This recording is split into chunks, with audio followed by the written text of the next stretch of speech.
Había estado jugando solo en la roca en el saliente del patio de mi madre y en un impulso decidí meditar. Recién había cumplido 4 años y no había recibido un entrenamiento real para meditar. Solo sabía cómo sentarme en la postura correcta, así que hice eso. De pronto un yogui apareció frente a mí. Su pelo estaba atado en un rodete sobre la cabeza y era tan blanco como la nieve. Su bigote y escasa barba eran también blancos y contrastaban contra su piel, que era de un color avellana. Vestía una tela blanca que lo envolvía y caía sobre uno de sus hombros. En su mano derecha sostenía un tambor de chod y en su mano izquierda una campana. Y cantaba en verso. Más allá de los conceptos entretejidos de las apariencias dualistas, habita la ciudadela de la conciencia despierta automanifestada. Sin vacilar de la incesante energía de la conciencia despierta, como el juego de un niño, no hay nada que abandonar, nada a lo que aferrarse.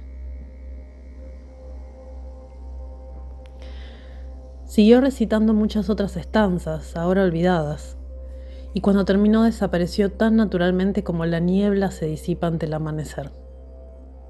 Continué sentado, sin conceptos, en abierta conciencia despierta, luego de que se marchara. Fui a contarle a mi madre que estaba con un amigo que había venido de visita, un anciano monje llamado Lama Atse. Le describí mi visión y le repetí los versos que había oído. En ese entonces podía recordar casi la mayoría de ellos. Mi madre estaba muy silenciosa y Lama Atse habló. ¿Has visto al gran Siddha y padre de la práctica del Chod, Padampa Sangye? Sus versos fueron una introducción directa a la naturaleza de tu propia mente y una profecía acerca de tu vida. Tanto él como mi madre me advirtieron que no hablara acerca de ello. Algún tiempo después, Lama Atse me dio una iniciación y mi primera enseñanza sobre la práctica del Chod.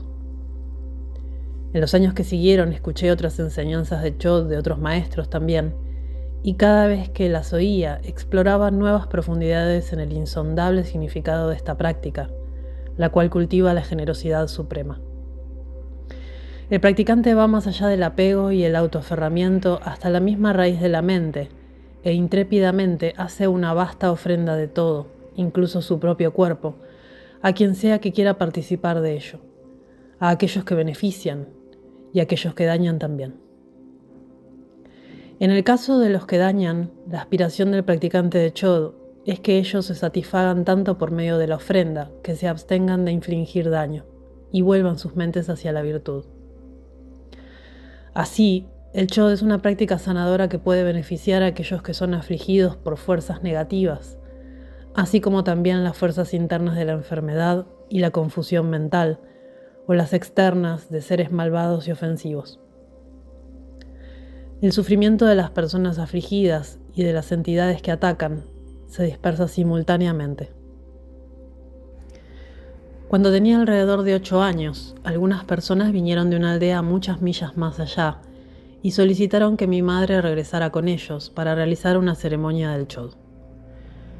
Había una terrible epidemia en su área, probablemente anthrax, aunque ellos no lo nombraron. Sus animales se habían infectado con úlceras abiertas y sus hígados se habían enfermado terriblemente. Si los humanos tocaban la sangre de un animal infectado, se enfermaban también. Una cantidad de personas había muerto y sus ganados estaba en peligro. Como mi madre no podía marcharse en ese momento, ella sugirió que me llevaran a mí en su lugar. Tengan fe, les afirmó ella. Los resultados serán exactamente como si hubiera ido yo. Cabalgué de regreso con los aldeanos y 9 buenos practicantes, incluyendo a Lama Segón y Lama Atse. Esta fue la primera vez que fui el maestro Vajra, el lama que preside. Me senté en el trono más alto y fui responsable de dirigir la ceremonia. Externamente esto significaba que yo necesitaba conocer las elaboradas canciones del Chod en orden y acompañarme a mí mismo con la campana, el damaru y el kanglin, una trompeta hecha de fémur humano. Internamente significaba que el éxito de la ceremonia dependía en gran medida del poder de mi intención benéfica, mi visualización y mi habilidad de realizar la ofrenda a través de la meditación. Durante 3 días hicimos extensas prácticas. En una sección, un practicante adoptaba la pose de Padampa Sangye y cantaba plegarias. Lama Atse detuvo la ceremonia y dijo que yo debería hacer esta sección. Mi expresión y la postura de mi mente fueron tan evocadoras de Padampa Sangye que lágrimas de fe desbordaron de los ojos de Lama Atse. Poco después, la epidemia cesó. Cerca de la misma época en la que él me enseñó el Chod, Lama Atse me enseñó Powa, la transferencia de conciencia. Esta práctica se hace en el momento de la muerte o apenas después para transferir la conciencia de la persona muerta desde el bardo, el estado intermedio entre un nacimiento y otro, a un reino de pura conciencia despierta, como por ejemplo la tierra pura del Buda Amitabha. No hay sufrimiento en las tierras puras y los seres son capaces de realizar el camino hacia el completo gozo de la realización sin obstáculos. Si la transferencia no puede ser hecha a una tierra pura, entonces al menos puede ser usada para evitar gran sufrimiento y redirigir el renacimiento como un humano con un buen nacimiento o en otro reino de existencia elevado. Los tibetanos confían en sus lamas para hacer powa para sus parientes muertos, y cuando un miembro de la familia muere, se hacen muchas ofrendas para generar mérito y asegurar que la transferencia se complete. En realidad, Powa es una práctica relativamente fácil de aprender y de lograr para uno mismo, pero requiere un poder considerable y habilidades para realizarlo para alguien más. Al entrenarme, el Lama Atse hizo hincapié en la fuerte visualización, pero enfatizó más la motivación pura. Piensa en la persona muerta. Recuerda que ha perdido todo lo que quería, incluso su propio cuerpo, y que ha sido expulsado sin poder ser asistido, sin lugar donde sentarse, ni comida para comer, y nadie en quien apoyarse más que tú para liberarlo de la turbulencia del bardo o de la posibilidad de un renacimiento difícil. Piensa acerca de los parientes que han perdido a sus seres queridos. Lo que pueden hacer es muy limitado. Su esperanza está en ti. Medita desde lo profundo de tu amor y compasión y concéntrate sobre el logro de la transferencia. De otra manera le fallarás al muerto, le fallarás a los vivos y te fallarás a ti mismo por romper tu compromiso con ellos. Ahora el foco de la guía de Lama Segón había cambiado de enseñanzas simples a leer y escribir para establecer una base firme para entender las enseñanzas de Buda. Recibí iniciaciones de muchas prácticas de deidad, incluyendo las de Chakrasambhara, Vajrayogini y Guru Rinpoche Airado. De mi madre recibí un tesoro de prácticas de larga vida. Recibí una de mis prácticas de una manera más que inusual. Un día, Lama Segón y yo caminamos a un lugar cerca de Tempel Gompa donde había un depósito de satsas, pequeñas imágenes moldeadas que los tibetanos hacen como actividad devocional y páginas misceláneas de textos de Dharma. Los textos tibetanos constan de páginas regulares sostenidas juntas entre 2 tapas duras y algunas veces algunas pocas páginas están cambiadas de lugar. Dado que los tibetanos consideran cada palabra del Dharma la preciosa enseñanza de Buda, sagradas y dignas de respeto, las páginas desacomodadas se depositan en un lugar especial. Cuando llegamos encontramos que el glorioso clima de la primavera tardía había hecho que otros se den una vuelta por allí también. Lama Segón se unió a los monjes y aldeanos que se habían apiñado charlando y bromeando en medio de las verdes praderas y las flores. Me uní a los niños que estaban trepando en el depósito y jugando con las satsas. Una de las páginas de un texto cayó de entre las satsas y cayó al suelo. De pronto un hombre apareció, con una apariencia muy rara. Vestía una túnica externa, pero no como una túnica de monje o la chuba de una persona laica, y llevaba un gigantesco y peculiar sombrero de ala ancha. Nadie en nuestra región vestía de esa manera. Él me miró y me dijo: Nima Oser. No respondí porque al principio me había olvidado de que uno de mis nombres era Nima Oser. Los tibetanos a menudo tienen más de un nombre porque es costumbre recibir un nombre nuevo del Dharma cuando uno toma una iniciación de un gran lama. Nima Oser, esto es tuyo. Tomó la hoja de texto que había caído al suelo y me la extendió. Era una práctica muy corta de la deidad meditacional Hayagriva. Luego se marchó. Los otros niños y yo fuimos con los adultos, y uno de los niños preguntó: ¿quién era el hombre con el gran sombrero negro? Ninguno de los adultos lo había visto, pero todos los niños sí. Todos pensaron que esto era muy extraño, porque en un lugar tan abierto, quien iba y venía era fácilmente observable. Luego les mostré la página del texto que el hombre me había alcanzado. Tal vez este es un signo de que tú deberías hacer esta práctica, dijo Lama Segón. No fui capaz de obtener la iniciación inmediatamente, pero eventualmente lo hice, y la práctica se volvió muy importante para mí. Lama Segón se volvió el instructor de un retiro de 3 años dirigido por varios lamas y monjes en Tempel Gompa cuando yo tenía 8 años. Lo acompañaba y escuchaba mientras enseñaba las prácticas preliminares. Para casi todos, el camino del budismo tibetano vajrayana comienza con las 4 contemplaciones. Lo precioso del nacimiento humano como vehículo para la realización espiritual, la impermanencia y la muerte, la ley kármica de causa y efecto, la omnipresencia del sufrimiento para todos los seres atrapados en reinos de existencia condicionados por la ilusión, el apego y la aversión. Contemplé cada una de estas 4 reflexiones muy profundamente, pero la contemplación de la impermanencia y la muerte produjo los cambios más profundos en mi mente. Observé el juego de los fenómenos tan de cerca que al final vi en verdad que no eran estables, ni sólidos, ni tenían un corazón inmutable. Experimenté la cualidad como un sueño de todo. Podía penetrar un peñasco o un edificio, o un trozo de hierro con mi entendimiento y directamente saber que sus compuestos se habían juntado, se habían fusionado, pero que caerían en la disolución. Nada permanece unido para siempre. La completa realización de la naturaleza de la impermanencia debilita el apego minuciosamente. Mi realización no era tan compleja. Aún yo dejaba de descansar profundamente en la aparente verdad del mundo fenoménico ordinario. El viejo bardo era ciego y no tenía piernas, pero cantó el poema épico de Gesar. Vivíamos dentro de sus historias. Él podía cantarlas durante un mes y nunca se repetía a sí mismo. Venerábamos al mismo Gesar, el último guerrero cuyas batallas le ganaron una gran parte de Asia Central, cuyas habilidades espirituales trajeron liberación a compañeros y enemigos por igual. Nos reíamos ante el taimado tío de Gesar, que jugaba el rol de desbaratado bufón para dar suministro al desarrollo de Gesar. Seguíamos cada punto de diplomática negociación y cada batalla como si fuera un cautivante evento en el cual estuviéramos envueltos nosotros mismos. Dado que la región de Tempel Gompa estaba en el corazón del reino de Gesar, para mí las historias hicieron que la tierra estuviera viva con los martilleos de los cascos de espléndidos caballos y la pompa de valientes guerreros. Las historias de Gesar encendieron mi amor por las armas. Tenía un arco y una flecha, y era un certero arquero si el blanco era inanimado. Era incapaz de darle a los animales, pero porque no resistía a mirarlos cuando disparaba. Y entonces fui afortunado de no darle a ninguno.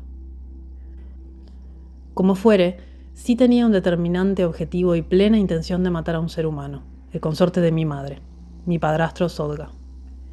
Él era extremadamente atractivo, muy afable, infaliblemente amable conmigo mismo, y poseía una gran realización. Y a lo largo de su vida había demostrado ser un excelente practicante. Hallé su presencia insoportable, una intrusión en mi potente lazo con mi madre. Fue el catalizador que causó que los venenos de mi mente explotaran violentamente. El asunto que elegí fue cuando ató una bolsa de golosinas.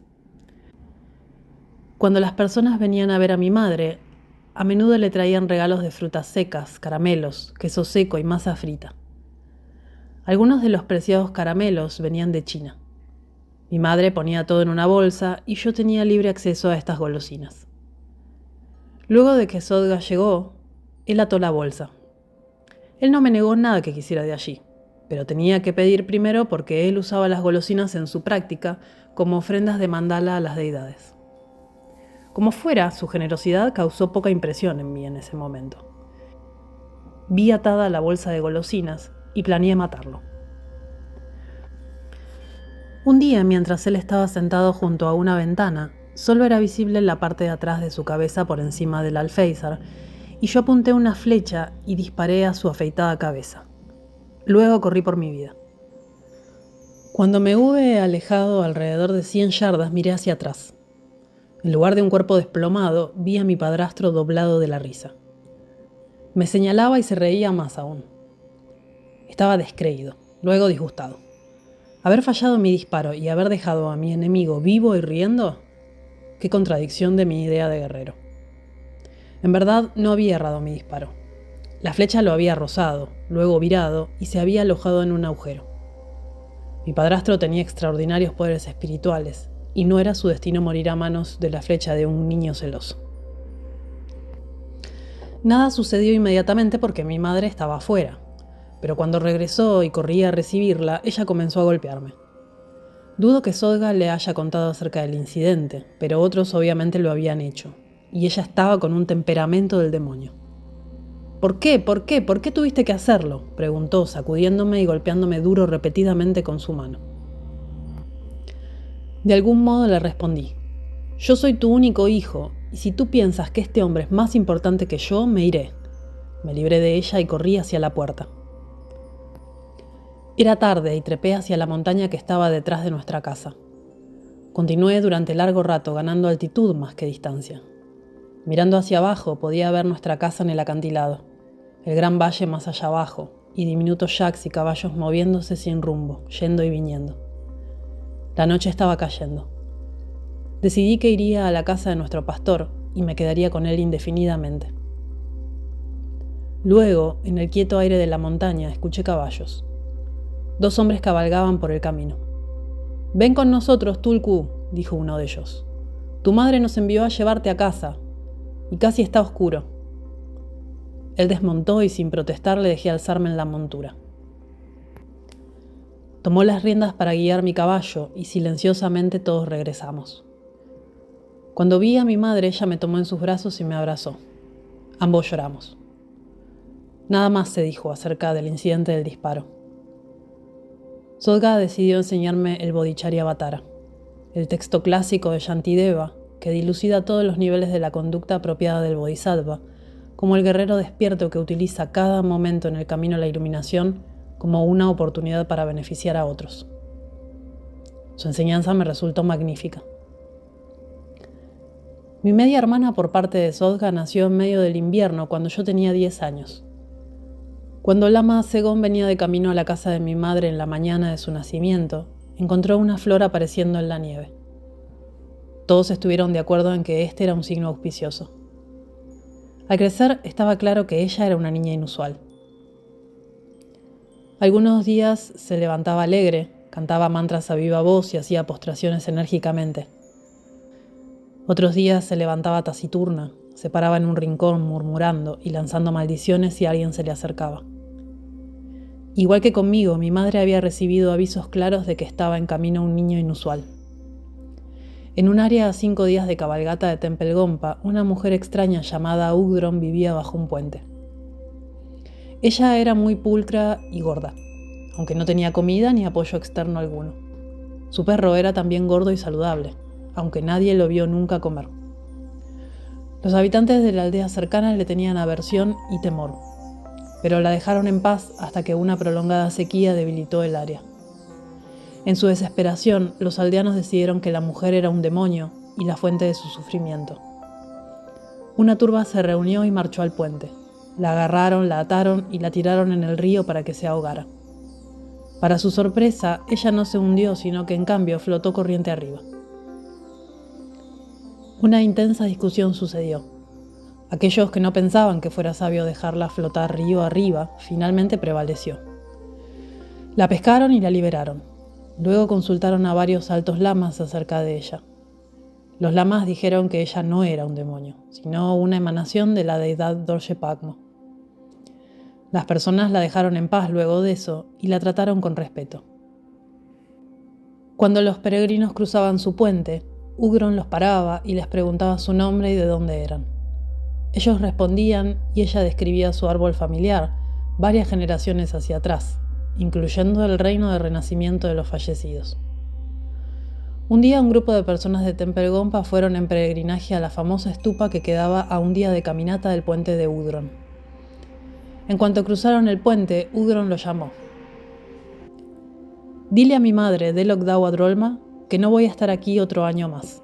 Voy a ir a visitarla». Cuando regresaron a Temple Gompa, los peregrinos le dieron este mensaje a mi madre.